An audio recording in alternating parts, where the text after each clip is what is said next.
Welcome, friends. This is Harshad Parekh inviting you to listen to some of my short writings on philosophy, religion, psychology, spirituality, education, Krishnamurti, and nature. I hope you have a good listening. This is audio tape number 75, article 469. It is about experiencing strange beauty. If a beautiful flower full of perfume is shown to you, what will be your response? Your response will be according to your past knowledge and experience. If you are a mathematician, you will count the number of petals and relate it with the size of the flower by a mathematical formula. Then you may say that nature follows mathematics and God must be a mathematician. If you are a scientist, you will put that flower under a microscope and learn about its structure. If you are an artist, you may paint this flower, and if you are a poet, you may write a poem about it. And if you are in love, you may see the face of your beloved in the flower. A true mystic looks at the flower without any reaction coming from the past knowledge. He looks as if there is no space separating him from the flower. His perception is clear, penetrating into the life throbbing in the flower.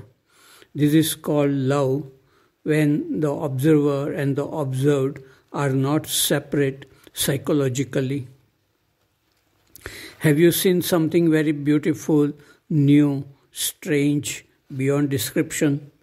Something which leaves a lasting impression for your whole life?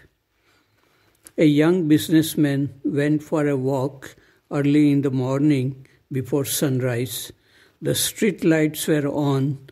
As he walked, he saw a garden in front of a house. He stopped to observe flowers. He saw extraordinary beauty in those flowers. They seemed to be smiling. Soon he began to hear melodious music coming from somewhere. There was no thinking, no words, no time. This state lasted for an hour. But as soon as he entered into his house, that mysterious state disappeared. Everything looked dull, lifeless, normal.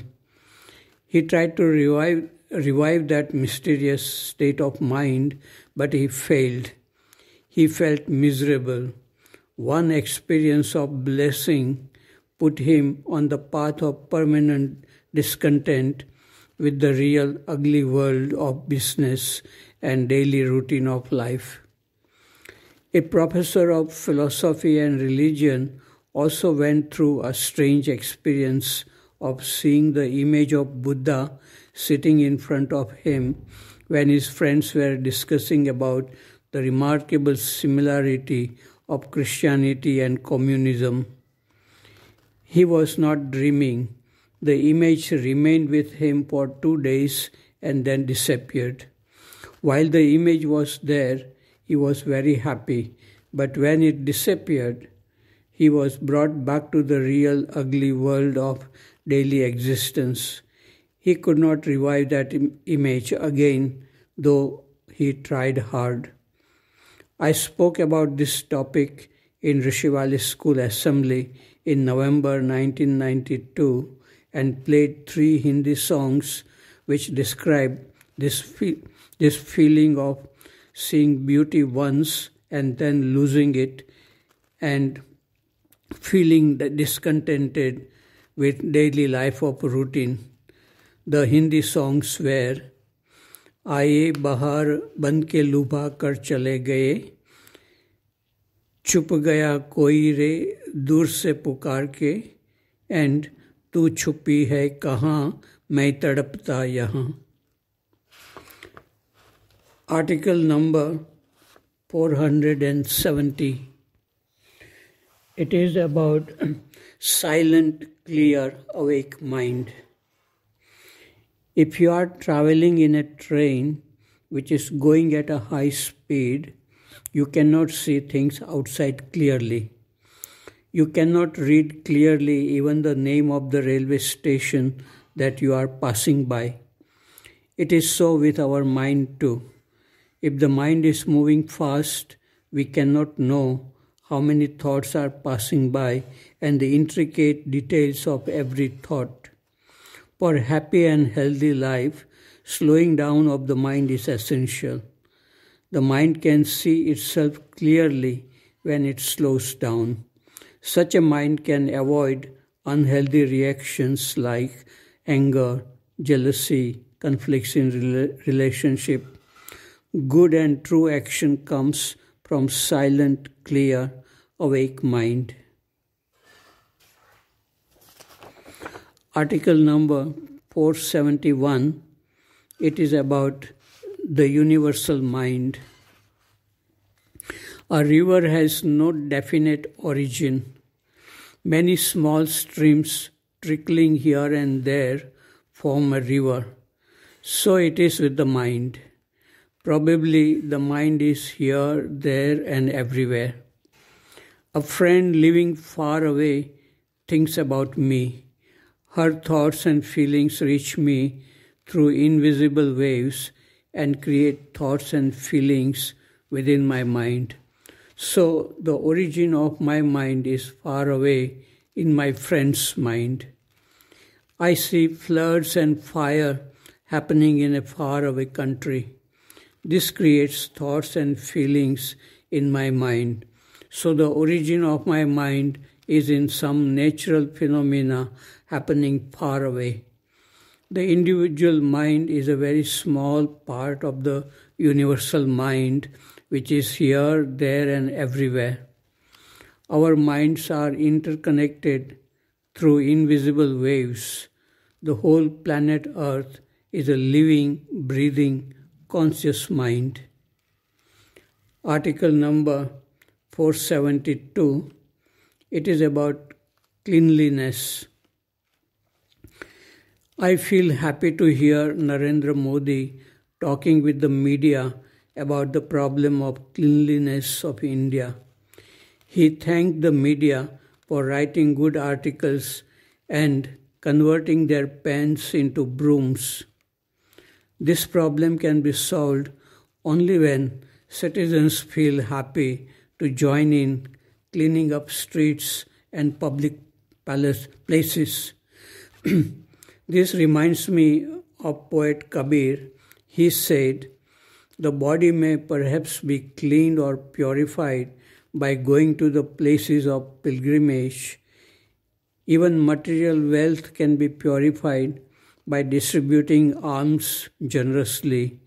But the mind of man can be purified only when the eye of inner wisdom is opened through insight." In Hindi, "Tan pavitra tirath gaye, dhan pavitra kardan, man pavitra hove tab, uday hot urgyan." The outward cleaning of streets in cities is just the beginning. The real cleanliness is of the mind and the heart. Article number 473. It is about understanding oneself. Some people try hard to understand Krishnamurti, but they do not understand. One person tried to read Krishnamurti's book, but before he could complete one page, he fell asleep. If you do not understand Krishnamurti immediately, then do not make an effort to understand. If after thinking too much you understand what he says, it is only intellectual understanding and it may not make any impact on the quality of your life. It is not necessary to attend gatherings, workshops, seminars to understand Krishnamurti's teachings. You can understand him right where you are if you are really interested in understanding yourself. If you are interested in watching passively thoughts and feelings which go on within you. For that you need to be alone and alert. It is not about understanding concepts like choiceless awareness, but being aware of what is happening within and letting it pass. If you are able to do this, you may feel something new happening within you, which will also change the way you look at things and people outside. Article number 474. It is about business and mathematics. When I studied in school, I was good at solving problems in mathematics.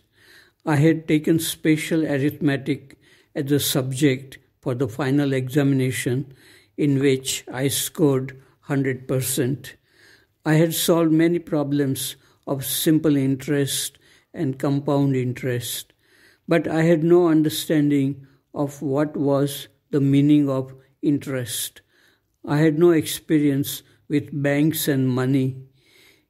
It was only when I was working for a PhD degree in USA, I had some money with me.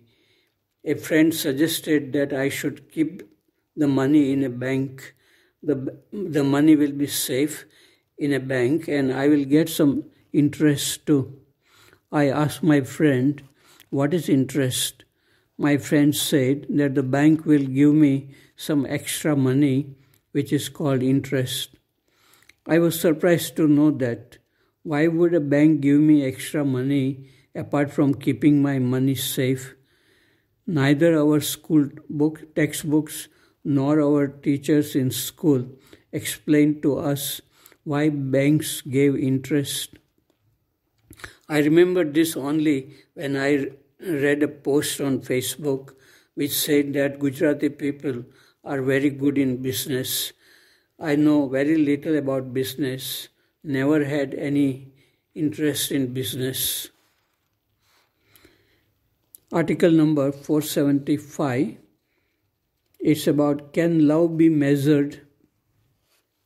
In the film English Winglish, in the end, the husband asks, "Do you still love me?" The wife answers, "Of course, otherwise I would not put 2 laddus in your plate." This made me laugh. 1 laddu means half love and 2 laddus means full love. Probably this is the way the world measures love. The more expensive the gift, the greater is the love.